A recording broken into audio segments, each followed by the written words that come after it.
L'or. L'or. Nous sommes ici dans une mine d'or, près de Yamoussoukro, la capitale administrative de la Côte d'Ivoire. Et ici, l'or est très important puisque c'est ici en Afrique qu'on trouve les plus grandes réserves mondiales d'or, près de 60%. Mais vous vous en doutez, ce n'est qu'une infime partie des ressources que l'on peut trouver sur le continent africain. On y trouve 80% des réserves de coltan, 70% des réserves de diamants, du cobalt, du fer, du cuivre, bref, une mine d'or à ciel ouvert. Les sols africains regorgent de matières premières, mais ces populations sont parmi les plus pauvres de la planète. Mais alors, comment expliquer ce contraste ? Eh bien, en réalité, on s'en doute, il existe ici en Afrique un pillage des ressources plutôt bien organisé. Et c'est en Côte d'Ivoire qu'on va tenter de comprendre à qui profitent réellement les ressources africaines. Ici, pour extraire de l'or, il existe plusieurs moyens. La voie officielle avec des permis d'exploitation donnés par les ministères. C'est le cas des grosses mines d'or industrielles, britanniques, canadiennes ou australiennes. La voie moins officielle avec des autorisations données sous le manteau par des préfets. C'est le cas de certaines mines d'or chinoises par exemple, protégées par les dozo, des milices armées. Et enfin, il y a la voie clandestine, celle des petites mines en théorie interdites mais exploitées par ceux qu'on appelle les clandestins dans leur propre pays, les Ivoiriens.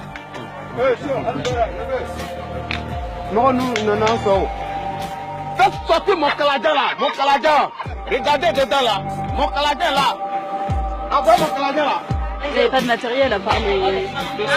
Non, on n'a pas de matériel, c'est le gaz. Tu vois, chacun se débrouille. C'est là quand on est là, ça, les femmes la prennent, on lave pour les laver encore, pour avoir du quoi à manger. Mais on a beaucoup de difficultés. Tantôt, on nous dit d'arrêter de travailler, le gouvernement nous menace là parce qu'on n'a pas de papiers. Bon, ça nous fatigue un peu dans le travail. Ici, en Côte d'Ivoire, les 4 principales mines d'or industrielles sont exploitées par des groupes étrangers. Un groupe britannique, Randgold, un groupe australien, Newcrest Mining, et un groupe canadien, Endeavour Mining. Pour la mine d'or détenue par le groupe britannique, par exemple, 89,7% des recettes de l'exploitation reviennent à Randgold. Seuls 10% reviennent à l'État ivoirien et 0,3% à des investisseurs extérieurs. C'est possible de lutter contre les entreprises à côté, les Chinois, les Anglais, Bon, on n'a pas su le même chemin parce que ce que nous gagnons, ça n'a rien à voir avec ce qu'eux cherchent. Nous, on cherche en haut et ils vont jusqu'en profondeur. Mais creuser les profondeurs n'est pas sans conséquences. L'exploitation minière détruit les sols et pollue les eaux. Nous quittons la mine d'or pour rencontrer les habitants du village voisin qui subissent depuis plusieurs années un véritable désastre écologique. La mine d'or chinoise rejette ses déchets dans le Bandama, l'un des plus longs fleuves de Côte d'Ivoire. Et aujourd'hui, il est devenu entièrement doré, on n'y trouve presque plus de poissons, ce qui a détruit l'économie locale et le travail des pêcheurs. On est ici à Bossokro, le village voisin de la mine d'or, qui était connu pour être un village de pêcheurs. Malheureusement, les pêcheurs aujourd'hui ne peuvent plus travailler puisque la mine d'or a complètement pollué le lac voisin. On est ici avec Aïssata Koulibaly, qui est l'une des vendeuses du village. Avant, c'était une place connue pour le poisson. Ouais. On gagnait beaucoup ici. On ne fait pas autre métier. On n'a pas de champs. Bon, c'est dans ça là on s'habille. C'est dans ça là on se nourrit. Si on est malade aussi. Le poisson, il est de bonne qualité, même si c'est pollué? C'est de bonne qualité, mais produit là, ça nous fatigue ici. L'eau là même, avant on buvait, mais maintenant on ne peut pas boire. À cause de l'eau là, les gens refusent nos poissons ici. C'est que c'est poissonné. Alors que nous aussi on n'a pas de choix. Les pêcheurs qui ne peuvent plus pêcher, qu'est-ce qu'ils font maintenant? Ils sont devenus ouvriers pour la mine? Ils essaient de trouver de l'or? Ils sont devenus les clandos. Mais le village de Bossokro est loin d'être un cas isolé. Les riverains des exploitations industrielles sont souvent les premières victimes de l'extraction de ces ressources. Nous prenons la route vers un village de la préfecture de Prikro, à quelques heures de la mine d'or. Et là, on arrive dans le village de Famyankro, qui est juste ici, où on va rencontrer des villageois qui essayent de lutter contre une entreprise belge, une multinationale qui a volé 11 000 de leurs hectares. En 2015, le groupe SIAT, une entreprise belge spécialisée dans l'agro-industrie, s'est implanté sur 11 000 hectares de terre. Selon les villageois, lorsqu'ils ont protesté contre cet accaparement, les manifestants ont été violemment réprimés par la gendarmerie. 2 personnes seraient mortes, 70 auraient été emprisonnées et plusieurs disparus, dont des enfants. Nous allons à la rencontre des villageois et du roi du village, Nanan Akou Moro II. les villageois ne voulaient pas que l'entreprise s'implante ici. Ils ont un peu essayé de s'opposer, sauf que la répression a été difficile. Est-ce que vous pouvez nous raconter un peu comment ça s'est passé?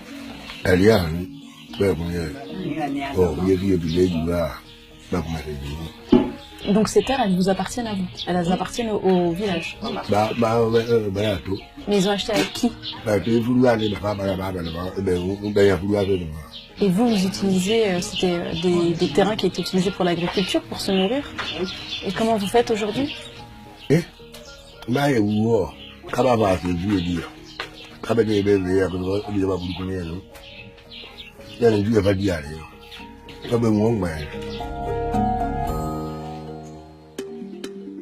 Malgré la violente répression et les risques qu'ils encourent auprès des autorités, les villageois tiennent absolument à médiatiser leur histoire.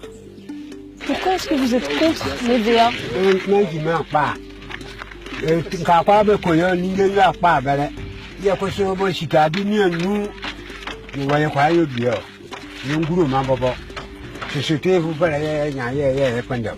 En fait, ça appauvrit le sol, ça appauvrit les populations, ça ne se mange pas. Vous cultiviez quoi par exemple?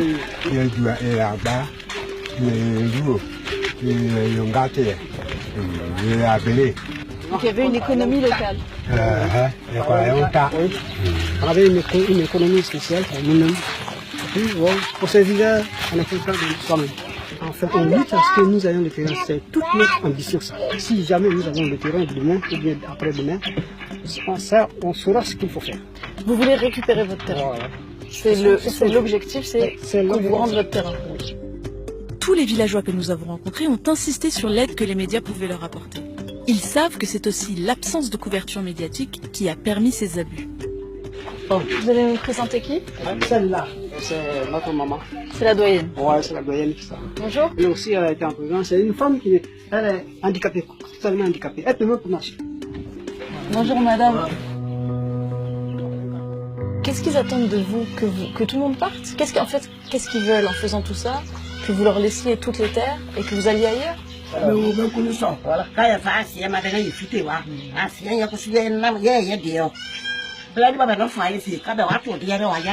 C'est pour vous faire taire, ils vous ont mis en prison pour faire taire la révolte. Vous allez résister jusqu'au bout. Au bout. Même s'il reste une mouche.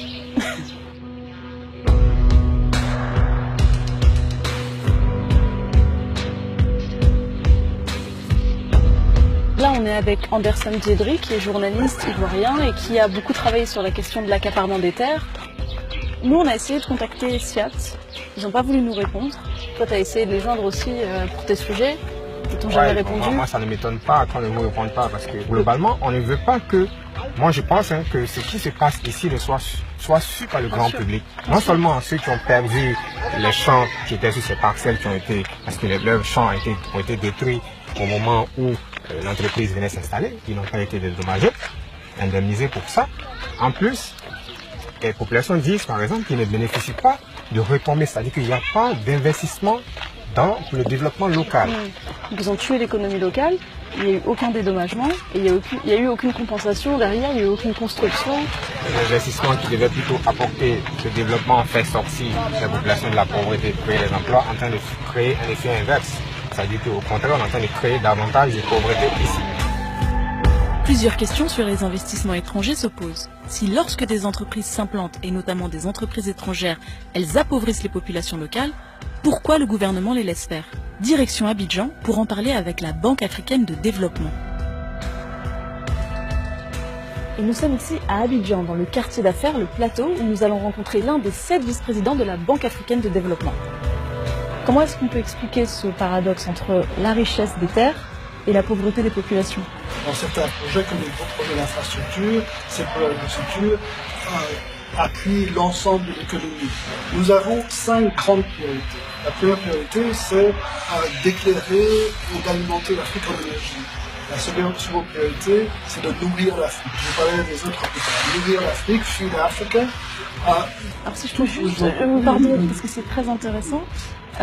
Justement, on a rencontré, en fait, on est allé dans un village, parce que nourrir l'Afrique, c'est très important. Et donc, on est allé dans ce village de Famiankro, où 11 000 hectares de terre ont été spoliés à ces villageois qui étaient contre, ont été donnés à une entreprise belge, Siat, qui cultive de l'EVA, donc du caoutchouc, qui ne se mange pas. Et donc aujourd'hui, justement, ces populations-là ne peuvent plus se nourrir. Elles ont essayé de manifester contre. Il y a eu des très graves répressions, il y a eu des morts, il y a eu des personnes emprisonnées. Et donc, là, typiquement, on a un cas où, très clairement, on a appauvri des populations qui ne peuvent plus se nourrir au profit d'une entreprise étrangère qui, elle, du coup, gagne de l'argent sans reverser quoi que ce soit à ces populations-là. Vous parlez d'un cas particulier Bien sûr, que je ne connais pas. Donc, de manière générale, notre politique est l'inverse de ce que vous décrivez. Notre politique, c'est précisément de développer des chaînes de valeur locales et régionales. Nous sommes une banque et nous finançons par tous les projets. Ce projet-là, par exemple, il n'est pas financé par la Banque publique de développement. Ce projet SIAT, d'accord. Lorsqu'elles s'implantent dans des villages ou dans des villes, ces entreprises promettent des créations d'emplois. Pourtant, malgré une présence des investisseurs, les économies africaines sont celles qui souffrent du plus grand retard. Sur les 20 pays du monde qui ont le produit intérieur brut le plus faible, 17 sont africains. On l'a vu au fil de nos rencontres, les populations africaines sont privées d'une grande partie de leurs revenus. Des pertes incalculables, que ce soit au niveau de leurs ressources naturelles ou de leur emplacement géostratégique. Des populations sont même parfois délogées, expulsées sans aucun dédommagement pour que des entreprises étrangères puissent venir ici profiter de la richesse des sols africains.